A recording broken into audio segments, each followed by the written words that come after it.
तो this would be lecture 8। Continue हमने किया है, जो सिस्टम अप्रोच वगैरह है सारी हमने पास्ट लेक्चर्स में कवर की। So this lecture is about international political security. अच्छा, इंटरनेशनल पॉलिटिकल सिक्योरिटी को समझा जाए वो कुछ इस तरह से है कि देयर इज सम स्टेट। तो अगर जब स्टेट की सिक्योरिटी की बात की जाएगी तो हम इसी स्टेट के अंदर हर सिक्योरिटी की बात करेंगे, whether that is the political security, economic security, environmental security, what's ever security. तो हम इसी के अंदर स्टेट के अंदर मल्टी डायमेंशनल सिक्योरिटी डिबेट की बात करेंगे, जो कि स्टेट के अंदर जा रही है, जो डोमेस्टिक कॉन्सेप्ट है। अगर इंटरनेशनल कॉन्सेप्ट की बात करेंगे, so there is one state, there is second state, there is third state. तो हम स्टेट टू स्टेट सिक्योरिटी की बात करेंगे। सो जो एक कंट्री की सिक्योरिटी की आप बात करते हैं, that would be vertical security. अगर स्टेट टू स्टेट सिक्योरिटी की बात करते हैं, तो that would be the horizontal security, जो स्टेट के नेक्सस विद द सिक्योरिटी होता है, राइट। सो इंटरनेशनल कॉन्सेप्ट और डोमेस्टिक कॉन्सेप्ट आपका ये होता है, domestic revolve around some nation within the nation, और international concept among the state होते हैं। 2021 की बात की जाए तो एक बैरी बुजान साहब का आर्टिकल था जो सिक्योरिटी को कॉन्सेप्चुलाइज करता है। वो कहता है जी, एक बहुत बड़ी डिबेट है। डिबेट ये है कि दो सिस्टम है, एक है कैपिटलिज्म, एक है कम्युनिज्म। कैपिटलिज्म वो सिस्टम है जो कहता है कि डेमोक्रेसी होनी चाहिए, इकोनॉमी फ्री मार्केट होनी चाहिए, ठीक है। कम्युनिज्म कहता है नहीं, डेमोक्रेसी ना होनी चाहिए, अथॉरिटेरियन रूल होना चाहिए या टोटलिटेरियन रूल होना चाहिए, और फ्री मार्केट ना हो, स्टेट कंट्रोल इकोनॉमी, स्टेट की कंट्रोल की हुई इकोनॉमी, ठीक है। So these are the two types, class capitalism and communism. तो वो कहता है कि ये दोनों एक दूसरे के अगेंस्ट है। फिर रियलिज्म और लिबरलिज्म की बात की जाए कि रियल एस्टेट आपको पावर की तरफ ले जाता है, लिबरल्स आपको कॉरपोरेशन की तरफ ले जाते हैं, ठीक है। लेकिन गोर्बाचोव कौन है? गोर्बाचोव इज, अब ये जो डेमोक्रेटिक का जो लीडर है दैट इज यूएस, इनका जो कम्युनिज्म का लीडर है वो है जी यूएसएसआर। सो कोल्ड वॉर के दरमियान इन दोनों के बीच में एक सर्द जंग लगी रही, मतलब डायरेक्ट कन्फ्रंटेशन नहीं थी, बाकी हर मास पे एक दूसरे के अगेंस्ट रहे। लेकिन 1991 में क्या होता है, ये गोर्बाचोव वॉज यूएसएसआर का प्रीमियर था, बड़ा था। उसने रिफॉर्म्स लाया और एक्सेप्ट कर लिया, एक्सेप्ट अपनी डिफीट एक्सेप्ट कर ली, कि उसने कहा कि जी ये हमारा जो सिस्टम है इसके अंदर कुछ रिफॉर्म्स की ज़रूरत है।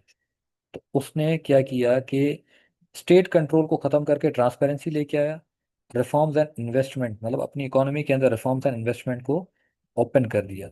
ये इसकी दो पॉलिसीज थी, जिसे ग्लासनॉस्ट एंड पेरेस्ट्रोइका कहा जाता है। Perestroika is this and glasnost is this, Russian जबान में इनका मतलब ये है कि transparency and reforms.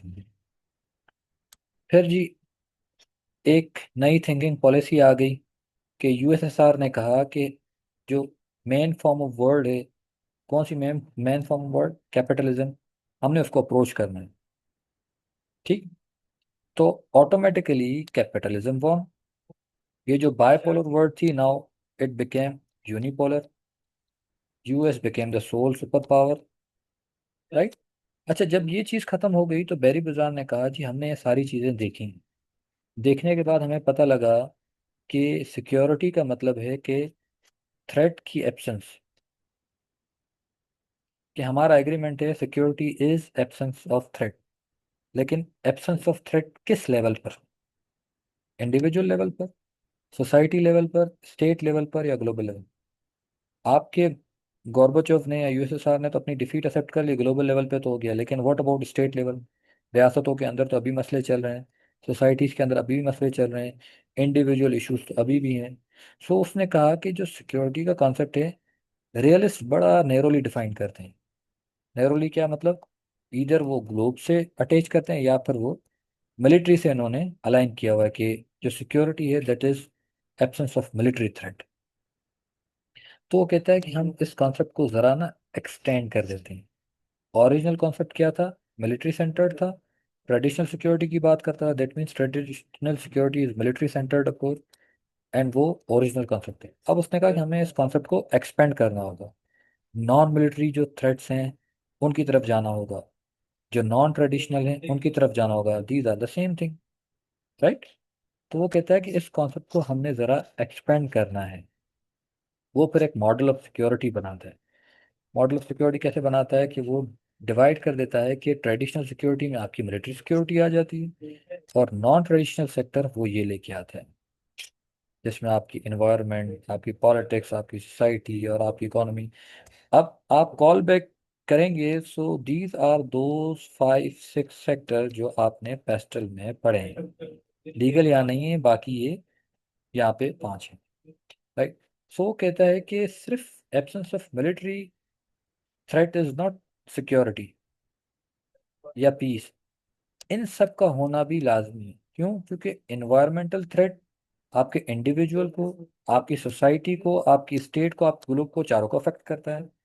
Societal security भी लाजमी है, पॉलिटिकल सिक्योरिटी भी आपकी आम आदमी को तंग करती है, स्टेट सिक्योरिटी को भी अफेक्ट करती है। सो द इकोनॉमिक सिक्योरिटी, ये भी आपके इंडिविजुअल को, सोसाइटी को, ग्लोब को इम्पेक्ट करती है। सो ही सेज कि मेरा थीसिस ये है कि इनसिक्योरिटी एक डोमेन में, इनसिक्योरिटी अदर डोमेन में क्रिएट करती है। So this was very business concept कि वो किस तरीके से इस चीज़ को देखता है।